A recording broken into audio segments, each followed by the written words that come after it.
Hello guys, welcome back to my channel. This is MB and you're watching MB Training channel.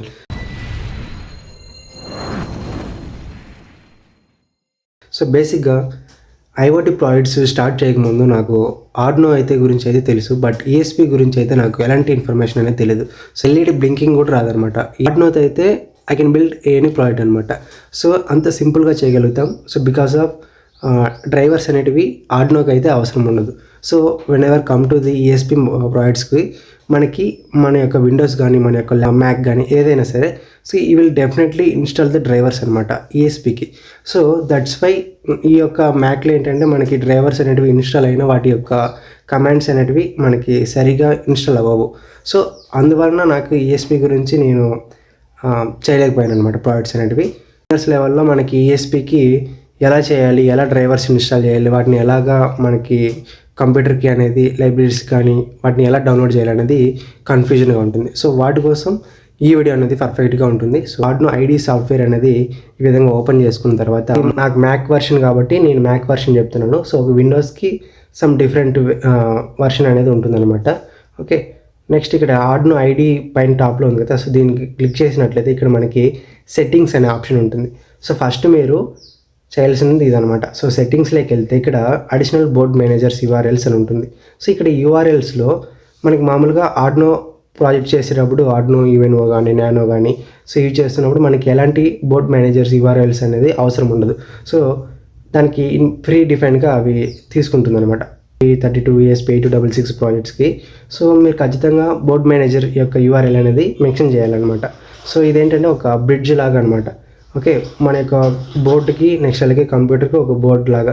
So మనం ఇచ్చిన డేటాని అది convert చేసి ఆ యొక్క ఈఎస్పీ బోర్డ్కి అండర్స్టాండింగ్ లాంగ్వేజ్లోకి కన్వర్ట్ చేస్తుంది అనమాట. బోర్డ్ మేనేజర్లో మీరు ESP32 లేదా ESP8266 బోర్డ్స్ యూజ్ చేస్తున్నట్లయితే మనకి 2 లింక్స్ అనేటివి ఇవ్వాలన్నమాట. సో ఇఫ్ ఇన్ కేస్ నేను ESP8266 అనేది యూజ్ చేస్తున్నాను అంటే సో ఈ యొక్క లింక్ అనేది నేను ఇవ్వాలి. ఓకే, ఇక్కడ ఉంది కదా JSN వరకు. సో ఇక్కడ మీకు డిస్క్రిప్షన్లో కూడా లింక్ ఉంటుంది. ఓకే, సో ఇదనమాట. సో మీరు 2 లింక్స్ అంటే ESP32 నెక్స్ట్ ESP8266 2 లింక్స్ని ఒకే దాంట్లో యూజ్ చేయాలనుకుంటే కామాతో సపరేట్ చేసి యూజ్ చేయొచ్చు అనమాట. ఓకే, సో ఈ విధంగా రెండింటిని నేను ఇచ్చేసి ఓకే మీద క్లిక్ చేస్తాను. ఓకే, అది సేవ్ అయిపోయి ఉంటుంది. ఓకే, నాకు కమ్ టు ది ఇక్కడ టూల్స్లోకి వెళ్తే బోర్డు అని ఉంటుంది. సో బోర్డ్ అనేది ఉంటుంది. సో ఇక్కడ బోర్డ్కి బోర్డ్ మేనేజర్ అనేది సెలెక్ట్ చేసుకున్నట్లయితే ఇక్కడ మన ప్రాజెక్ట్ అనేది ESP32 లేదా ESP8266 అనేది యూజ్ చేసి మనం చేస్తున్నామంటే దానికి సంబంధించిన బోర్డ్స్ అనేటివి మనం ఇక్కడ ఇన్స్టాల్ చేయాలి. సో బోర్డ్ మేనేజర్లో వాటిని మనం సెర్చ్ చేసి దాన్ని ఇన్స్టాల్ చేస్తే మనకి అది ఇన్స్టాల్ అవుతుంది అనమాట. ఓకే, సో అది ఒకవేళ ఇన్స్టాల్ అవ్వలేదంటే మనము దానికి సంబంధించినటువంటి డ్రైవర్స్ అనేటివి ఇన్స్టాల్ చేయాలి. సో అది ఎలాగంటే ఫస్ట్ మీరు మీ యొక్క గూగుల్ అనేది ఓపెన్ చేయండి. సో ఓపెన్ చేసిన తర్వాత సెర్చ్ బార్లోకి వెళ్ళి ESP32 లేదంటే ESPకి సంబంధించినటువంటి డ్రైవర్స్ అనేసి సెర్చ్ చేయండి. సో డ్రైవర్స్ అనేసి డ్రైవర్స్ అని సెర్చ్ చేసిన తర్వాత మీకు ఇక్కడ సిలికాన్ ల్యాబ్స్ అనేది వస్తుందన్నమాట. సో ఈ సిలికాన్ ల్యాబ్స్ మీద క్లిక్ చేస్తే మనకి మనం చేస్తున్న ప్రాజెక్ట్కి మీరు ESP32 లేదా ESP8266 యూజ్ చేస్తే వాటికి బ్యాక్ సైడ్లో చిన్న లేబుల్ అనేది ఉంటుంది. So 1 minute. సో మీకు ఇక్కడ సైడ్ స్క్రీన్ పైన కనపడుతుంది కదా. సో ఇది వచ్చేసి node MCU board ESP8266 board అనమాట. సో దీనికి బ్యాక్ సైడ్లో మనకి ఇన్స్టాల్ CP2102 డ్రైవర్ అనేసి ఇచ్చినారనమాట. సో అంటే దీనికి సంబంధించిన డ్రైవర్ అనేది ఇన్స్టాల్ చేస్తేనే మనకి ఇది సఫిషియెంట్గా వర్క్ అవుతుంది. ఓకే, సో ఇప్పుడు సిలికాన్ ల్యాబ్స్ అనేది ఓపెన్ చేసాం. సో ఇక్కడ మనకి డౌన్లోడ్స్లోకి వెళ్తే ఇక్కడ మనకి విండోస్కి సంబంధించినటువంటి డ్రైవర్స్ అనేవి ఉంటాయి. సో ఇక్కడ చూసుకోవచ్చు CP210 అని ఉంది. ఓకే, దీనికి ఇది వచ్చేసి విండోస్, నెక్స్ట్ అలాగే మ్యాక్స్. సో మీ యొక్క ల్యాప్టాప్ కాన్ఫిగరేషన్ బట్టి అది డౌన్లోడ్ చేసుకోండి. సో డౌన్లోడ్ చేసుకున్న తర్వాత జస్ట్ సింపుల్ దానిపైన క్లిక్ చేసి మనకి డైరెక్ట్గా ఇన్స్టాల్ అవుతుంది అనమాట. మ్యాక్ లేదా విండోస్లోకి అది ఇన్స్టాల్ అవుతుంది. సో ఇన్స్టాల్ అయిన తర్వాత మీకు ఇక్కడ చూసుకోండి, ఇక్కడ చూపిస్తుంది, ఇక్కడ మీకు కనబడుతుంది కదా CP210 డ్రైవర్ అనేసి, నెక్స్ట్ అలాగే CH340.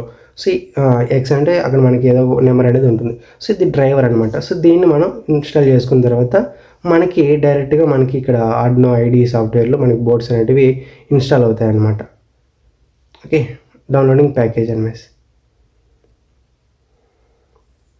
సో అదేవిధంగా ESP8266 కూడా మనకి డౌన్లోడ్ చేస్తాం. సో నేను ఆల్రెడీ డౌన్లోడ్ అయ్యింది కాబట్టి ఇక్కడ చూడండి 3.1.2 ఇన్స్టాల్డ్ అనేసి ఉందన్నమాట. సో ఈ విధంగా ఇన్స్టాల్ చేసుకుంటాం. సో మీరు ఈ యొక్క స్కెచ్లో మీ యొక్క ప్రాజెక్ట్కి రిలేటెడ్గా ఉన్నటువంటి స్కెచ్ని మీరు ఇక్కడ రాసుకుంటారు.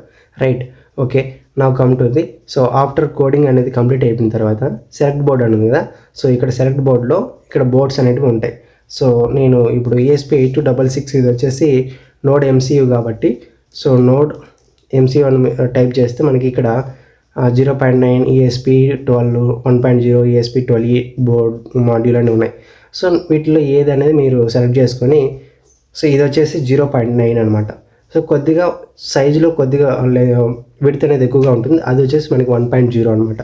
సో సెలెక్ట్ చేసుకొని ఇక్కడ పోర్ట్స్లో మనము ఎప్పుడైతే దీనికి కనెక్ట్ చేస్తామో, ఈ పోర్ట్ కనెక్ట్ చేస్తామో అప్పుడు మనకి ఇక్కడ పోర్ట్ అనేది USB అనేది ఎనేబుల్ అవుతుంది. సో దాన్ని సెలెక్ట్ చేసి ఓకే నొక్కితే మనకి ఇక్కడ సెలెక్ట్ అవుతుంది అనమాట.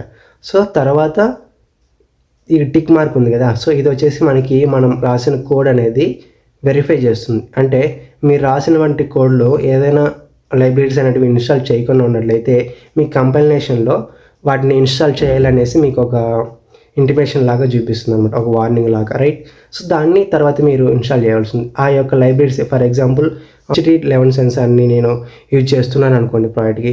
సో అప్పుడు ఏంటంటే నేను దానికి సంబంధించిన లైబ్రరీ అనేది నేను ఇన్స్టాల్ చేయాలి. సో అప్పుడు ఏంటంటే స్కెచ్లోకి వెళ్ళి ఇక్కడ ఇంక్లూడ్ లైబ్రరీ అని ఉంది కదా. సో దీని మీద క్లిక్ చేసినట్లయితే ఇక్కడ చూడండి ESP మేనేజ్ లైబ్రరీలోకి వెళ్తే ఇక్కడ DHT అని సెర్చ్ చేయండి. DHT11 అనేసి ఇక్కడ చూడండి. DHT11 అంటే ఇక్కడ మనకి టెంపరేచరు హ్యూమిడిటీ సెన్సార్ని మెజర్ చేస్తుంది. రైట్, సో దానికి సంబంధించినటువంటి లైబ్రరీ అనేది ఇన్స్టాల్ అవుతుంది. రైట్, సో ఆ విధంగా మనం ఇన్స్టాల్ చేసుకున్న తర్వాత మనము ఇక్కడ యారో మార్క్ ఉంది కదా. సో అదేంటంటే మనకి అప్లోడింగ్ అనమాట. So once you press this button so the code will be uploaded to the your module అనమాట. ఓకే, ఇక్కడ మనకి అవుట్పుట్లో మనకి కోడ్ అనేది అప్లోడ్ అవుతుంది అనేసి ఇక్కడ చూపిస్తుంది. సో తర్వాత మీరు మళ్ళీ టూల్స్లోకి వెళ్తే ఇక్కడ సీరియల్ మానిటర్ ఉంటుంది. సో ఈ సీరియల్ మానిటర్లో కూడా మీరు చెక్ చేసుకోవచ్చు అనమాట. ఓకే, సో ఈ విధంగా ESPని మనం ఆర్డినో ఐడిని కనెక్ట్ చేస్తాం. సో ఇంతకుముందు ప్రీవియస్ వీడియోలో మనము ESP8266ని యూజ్ చేసి 11 సెన్సార్ ఉంది కదా, టెంపరేచర్ హ్యూమిడిటీని. సో దాన్ని ఒక వెబ్ పేజ్ అనేది క్రియేట్ చేసి IP అడ్రస్తో మన మొబైల్ ద్వారా మనం ట్రాక్ చేసుకునేలాగా చేయడం జరిగింది. సో ఒకసారి వెళ్ళి దాన్ని చెక్అవుట్ చేయండి. ఓకే, మీకు ఇంకా కొద్దిగా క్లియర్గా అర్థమవుతుంది అనమాట, అంటే ఆ ప్రొసీజర్ అనేది ఏ విధంగా చేసామనేసి. Okay, so I hope this video will be helpful to you. So please like, share and subscribe. So ఎవరైతే బిగినర్స్ ఉంటారో వాళ్ళకి హెల్ప్ అవుతుంది. So share with that peoples. Okay, thank you.